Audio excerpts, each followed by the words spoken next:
I just want to say good morning to everyone, and hopefully everyone's worked out that it's daylight savings here in Sydney. So it feels like it's just like continuous, half the year's daylight savings, the other half isn't. So so here we are. I'm in the middle of a move. My eyes feel like they're falling out of my head today.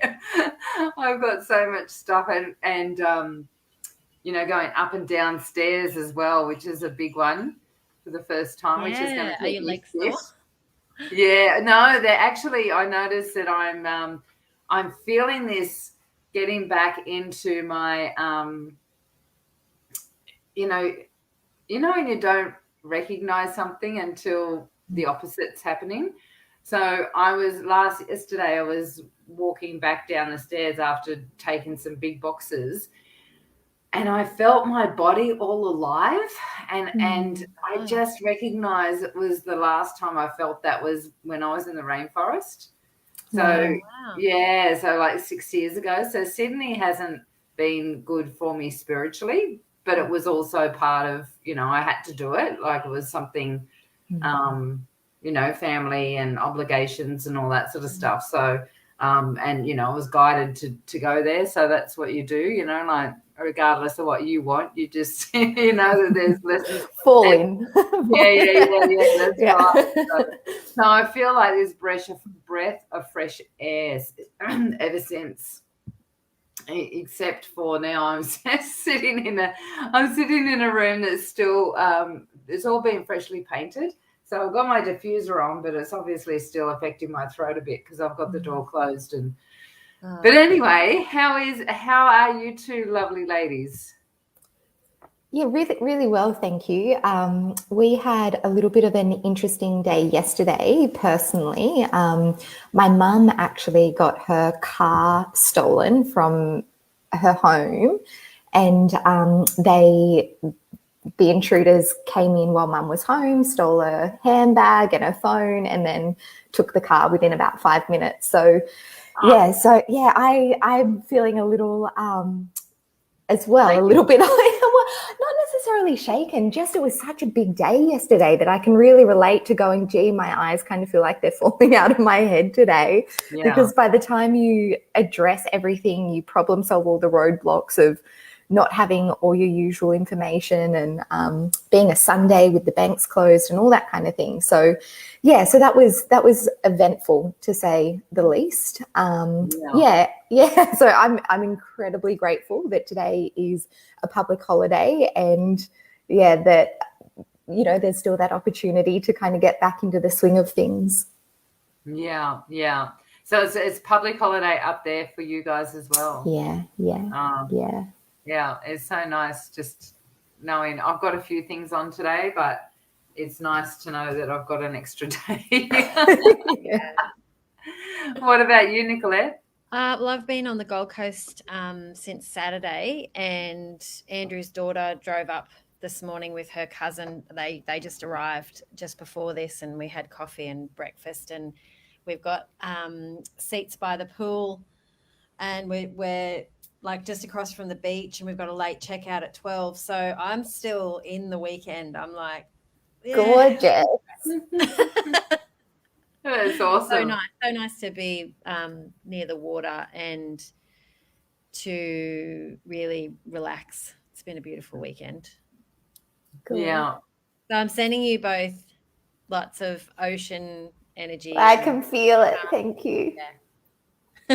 They just like I have been so busy getting everything ready that we haven't been to the beach yet. So, which is just up the road. So I will receive that ocean energy and manipulate my body over to the ocean. So I see that we've got a few people on here saying hello. We'd love for you to say hi and what your name is, because some of you, I see Sabrina has said hello. Lovely to connect with you, Sabrina. And we've also got the chat, this little link here actually helps us to see who you are. So we've got a few people saying good morning to us, and so we'd love to see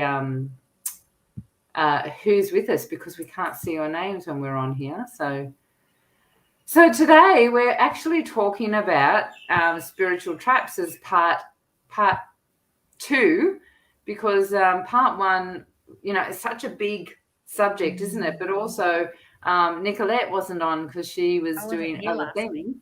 Yeah. So Nicolette, did you want to start us off with part 2? Well, I must admit I didn't get a chance to listen to your entire session last week. So if I'm bringing up something that has already been covered, let me know, or maybe I'm bringing it up so we can talk about it further. But I have found that the biggest spiritual trap for me in my journey, since first feeling that sense of oneness and alignment and, oh wow, I'm part of something greater, is my ego stepping in to, and also seeing that ego in other people in the spiritual community of I'm not that they say it out loud, but that energy of I'm more enlightened than you, or I'm further down the journey than you, or that is such a trap for us to fall into, because it stops us from having that vulnerability and that openness and that willingness to shift through each level. So that was my main download for this morning was about ego. Mm-hmm. And it stops the innocence, right? We get caught up in the mind rather than in the innocence of intuition and connecting with that higher realm. And so when you're in that place, you're not able to hear other people's wisdom, regardless of woken up or not. People have got wisdom to share. And Asha. Absolutely, yeah, I agree, and I think the almost the side piece that often goes along with the experience of that kind of ego jumping in is our ability to recognize the egos there just as a protective mechanism, and so that's okay, because I think the more we go down the path, we then kind of fall into self-judgment of going, oh, that's right, I'm supposed to be open and receptive and one with all the time, and then we kind of double trip ourselves over by going, oh, I'm noticing this about my experience right now of going, oh yeah, I am looking at this from an egoic perspective or whatever it may be, and now I'm judging myself, which is another step from being one with. So I think, yeah. So I think when we recognize, the ego is actually just there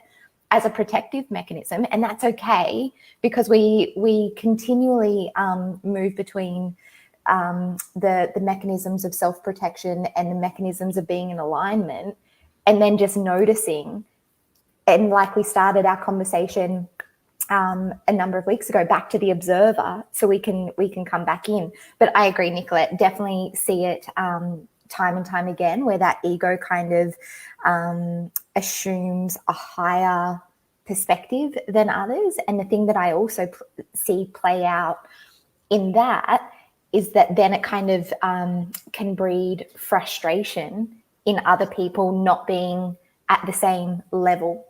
It's like, well, I've done the work, so why haven't you also done the work? So I find it's this combo package of everything to do with the ego. Judgment of others and judgment of self. I feel that journey of getting into judgment of ourselves happened so that we can release that judgment and move and have more self-acceptance of our own journey as well. So perhaps the ego, rather than being a trap, is actually, it's just part of the process, isn't it? Part of the evolution. Absolutely. I mean, we've all got one, right? Or we wouldn't be here. Absolutely. Like, the ego is just the conscious mind that's there to make choices about what we're doing right and wrong. But I remember when I first woke up spiritually, you've most probably heard this story, but I didn't have anyone around that, any of my friends, no one that I knew. Plus, I just moved up to Queensland and didn't know many people at all anyway. But as I progressed, you sort of go into spiritual circles or whatever, just to, okay, I've got to find out how to navigate this. And finding these people that, like Nicolette's saying, I'm, one woman I remember coming up to me and, you're a Syrian sister, and I'm like, am I?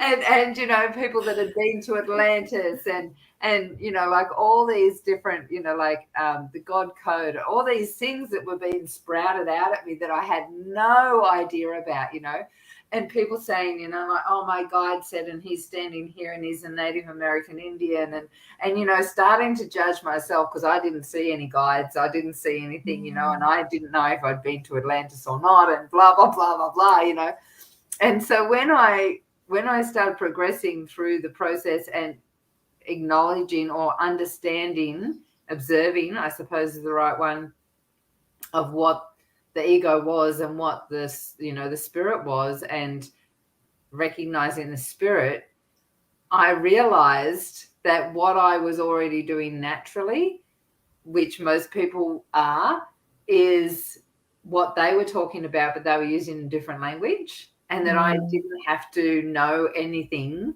to be spiritual. And it was such a revelation for me, and it was way back at the very start, and it's been such a process, like a mission for me ever since, to support people to realize that they're already doing it. They just might be using a different language, and not to put themselves, just because someone sees a guide doesn't mean that you're not seeing a guide. You would be getting it some other way, so I've been on a bit of a mission ever since to say, yes, we all are spiritual. It's just that, you've got to work out how you're spiritual, and yours is no different to anybody else's, as in hierarchy or anything like that. Absolutely. That's such a great point. And it actually reminds me of something that Nicolette brought to my attention early on in my spiritual awakening, because it's the same thing. When we awaken, there's very much a part of recreating our life, and bringing our soul people in. So we can start to make sense and learn and grow and and put context around what we're experiencing, I guess.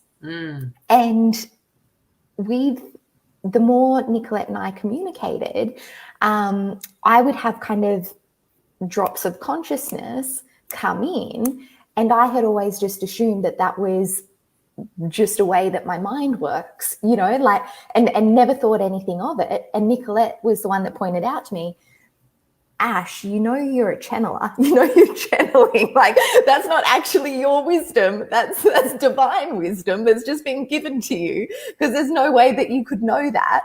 So it's that light bulb moment of going, it's the things that I've always had access to that have been my norm. That is my spiritual self and the way that I connect spiritually. But because it's always been present, we almost take it for granted. It's like, for example, when I think back to my childhood, one of the things that has always grabbed me is dance and being a little bit more theatrical. And it wasn't until I was actually planning my wedding that my very close girlfriends were like, well, yeah, of course you're theatrical. That I was like, oh yeah, I guess I am.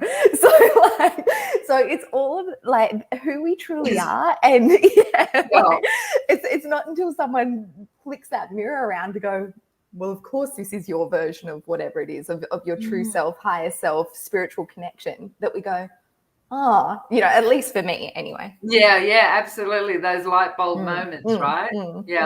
I'd like to go back to that conversation about language and the words that we use to describe our spiritual experience, because I don't see, and I've had a lot of people, a lot of clients come and work with me who are Christian, who are, you know, all ranges of beliefs. And the first thing that I say to them is that it doesn't matter what words we use to connect with, and I'll use different words: source, divine, God, our higher self.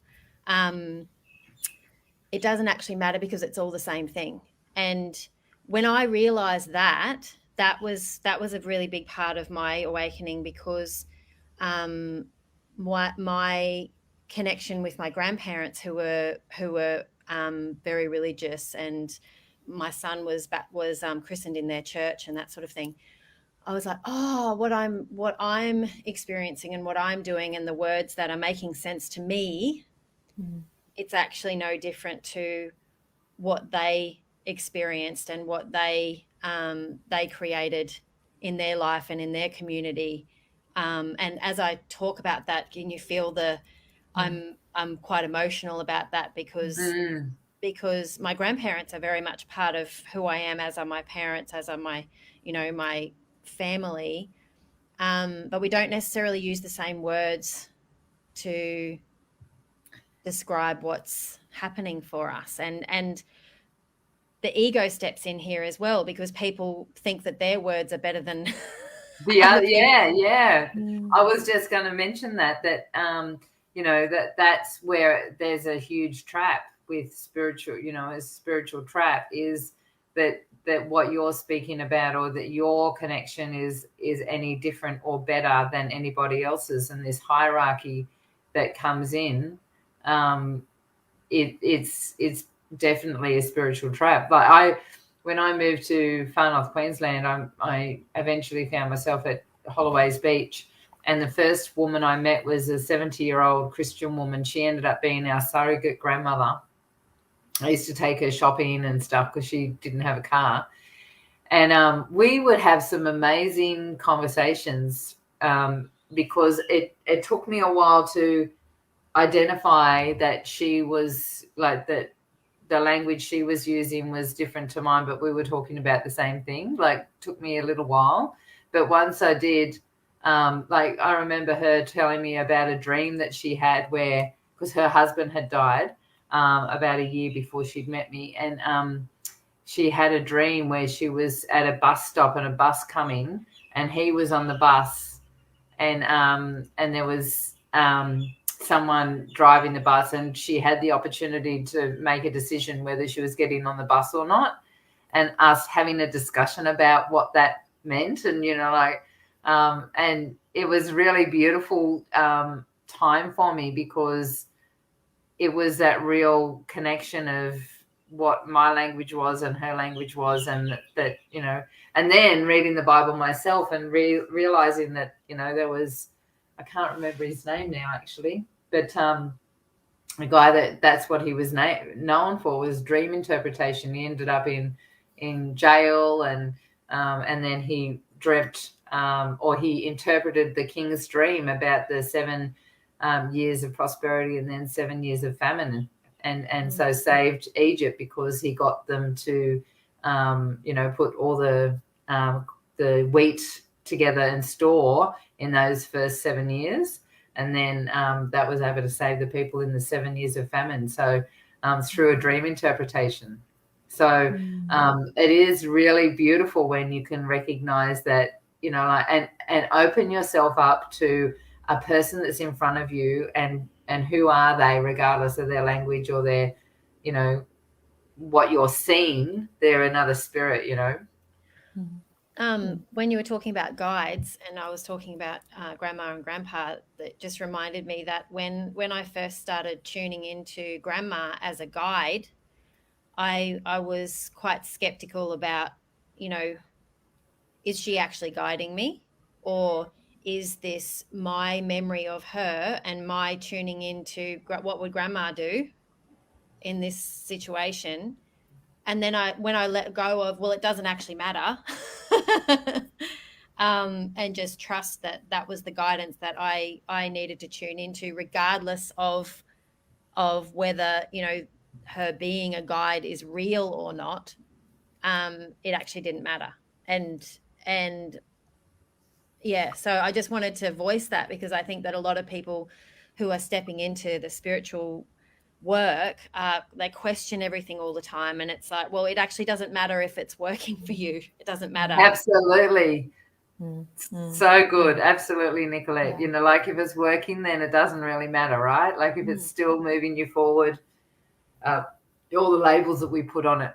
Just before we go on any further, Irene just said that it was Joseph that had done the dream interpretation. So I knew it was someone that was famous in the Bible. I couldn't remember who it was. So, we've got a few people on here. Has anyone had any challenges with spiritual traps, other people's traps that, or even rules and regulations that sort of come up when you first open up to your spirituality, and like you're navigating through this mind or maze of information?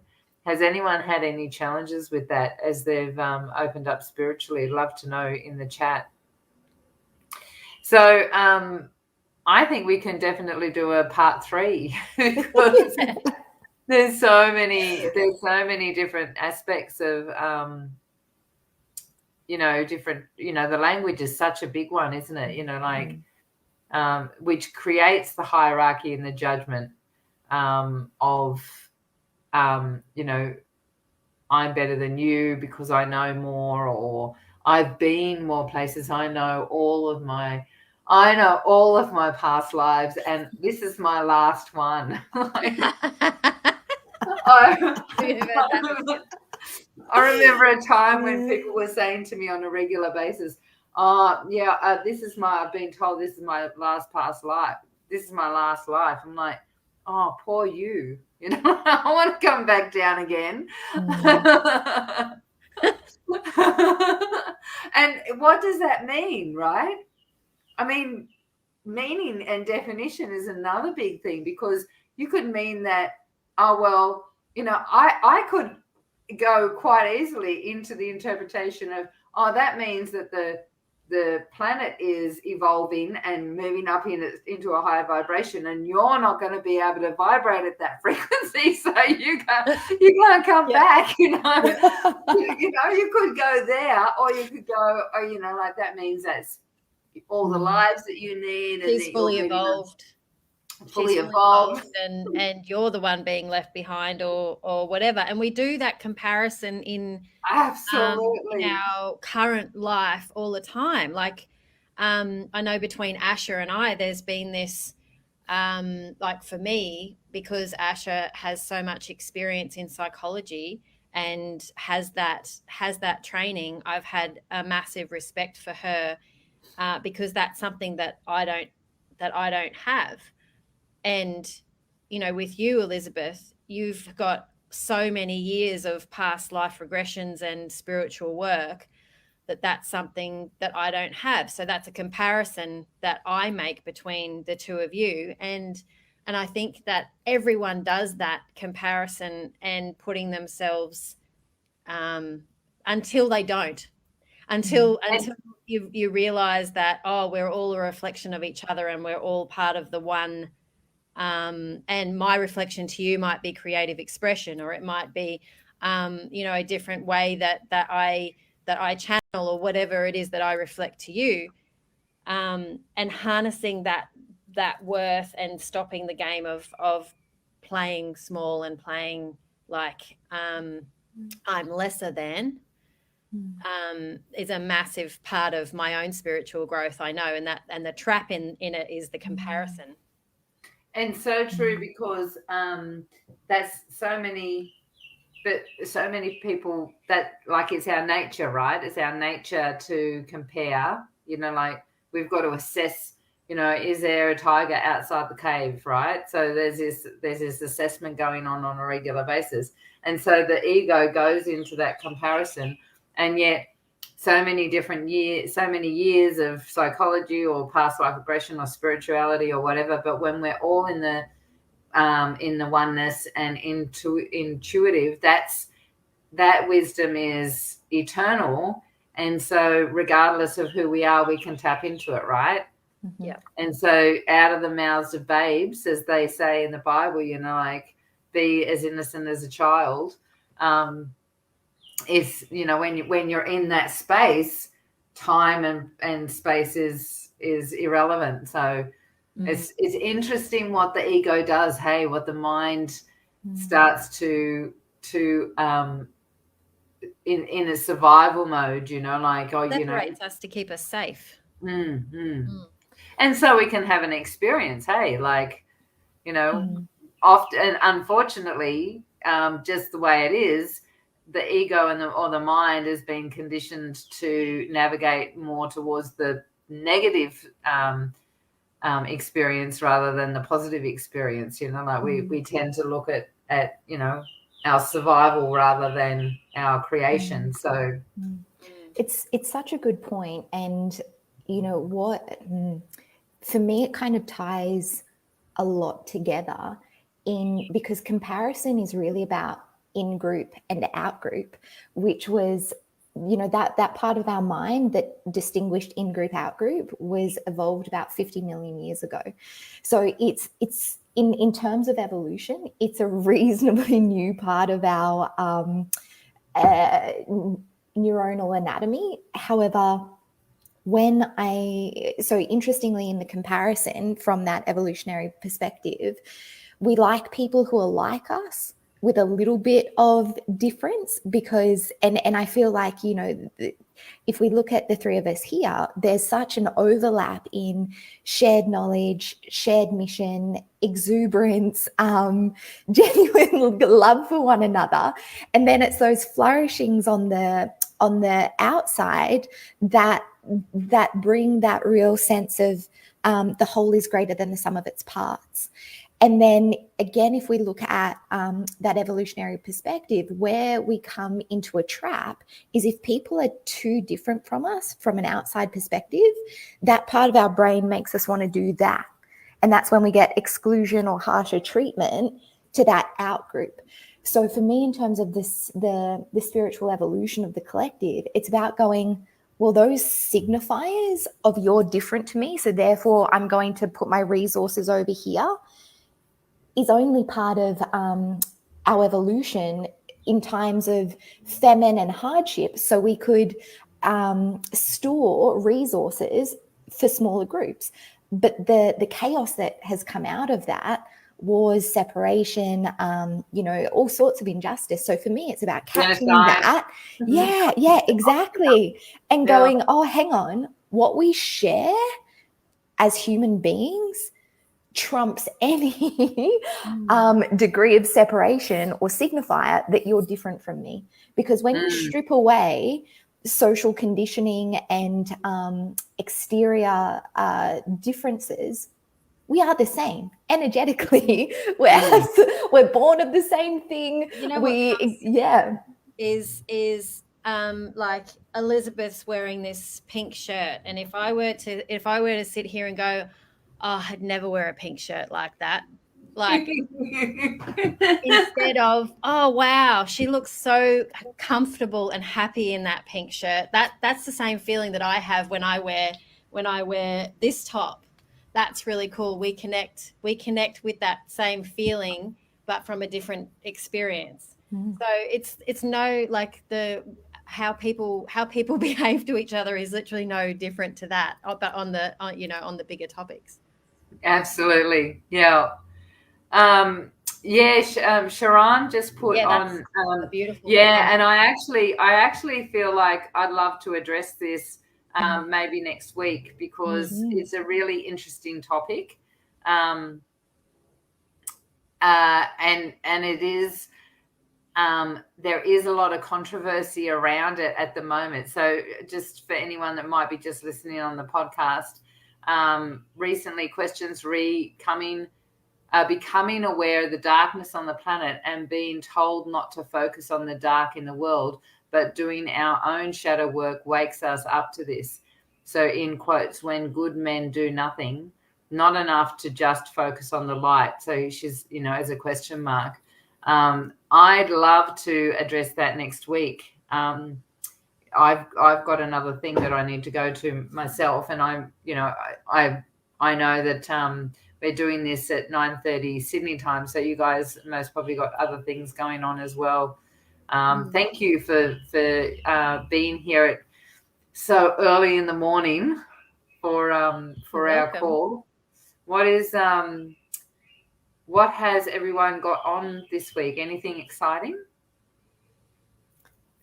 I'm probably just more wheels in motion, and I'm planning. I've got a full day workshop that I'm constructing at the moment. So yeah, probably just working towards that, and so some creative pieces behind the scenes going on for me. Asha, are you doing an in-person? Are you allowed to, where you are, to be? Yeah, we're very fortunate here at the moment that we can have in person gatherings and workshops, that kind of thing, and Nicolette's art gallery was a prime example of that. Yeah, and that's right. being able to come together and celebrate that in the one space. So I'm really looking forward to hopefully New South Wales is on that downhill run of things opening back up, and so we can all get a play date in at some point. Yeah. This too shall pass, they say in the Vipassana. Buddhist thing. Yeah. Absolutely. Nicolette, what about you? So my gallery opening was a roaring success. I saw it. It looked amazing. Yeah, it was so good. And I have been working hard with Jenny Walk on my website. So my website is now live, and my prints can be purchased and the originals can be purchased on my website. So I'll pop that in the comments. And I've got a SIP Connect Create session coming up. So I'm starting to do creative expression sessions in my space in Toowoomba. To how I paint intuitively. So that's $79, and it's on the 28th of October. So that's my next thing that's coming up, and we'll pop the link to that in the comments as well. Awesome. That's fantastic. And what have I got coming up? I have no idea. If Irene's on here, she may tell me. You've been moving, so you're like... Yeah, so luckily I've got people running the show in the background. I think I've got a half-day workshop coming up very shortly, maybe even this weekend. But I've got a lot of unpacking still. And I bought a new washing machine. It's the first time I've bought a front loader. And it was half installed because the guy that went to install it, I wasn't there. He couldn't speak English, and my daughter could understand that he couldn't get the pipes to go to the outlets. So I decided I was gonna sort it out. So I've been to Bunnings 3 times, lots of photos, YouTube things. We thought, yes, I finally done it. I got clamps. I got all this stuff. I'm under the thing. I really appreciate plumbers from now on, because they're like the tight corners and it all looked fantastic. And we turned the thing on and it's not draining. So we don't know why, because it's not even through my pipes. It's not because of what I've done is such. It's not actually coming out from the washing machine. Challenges.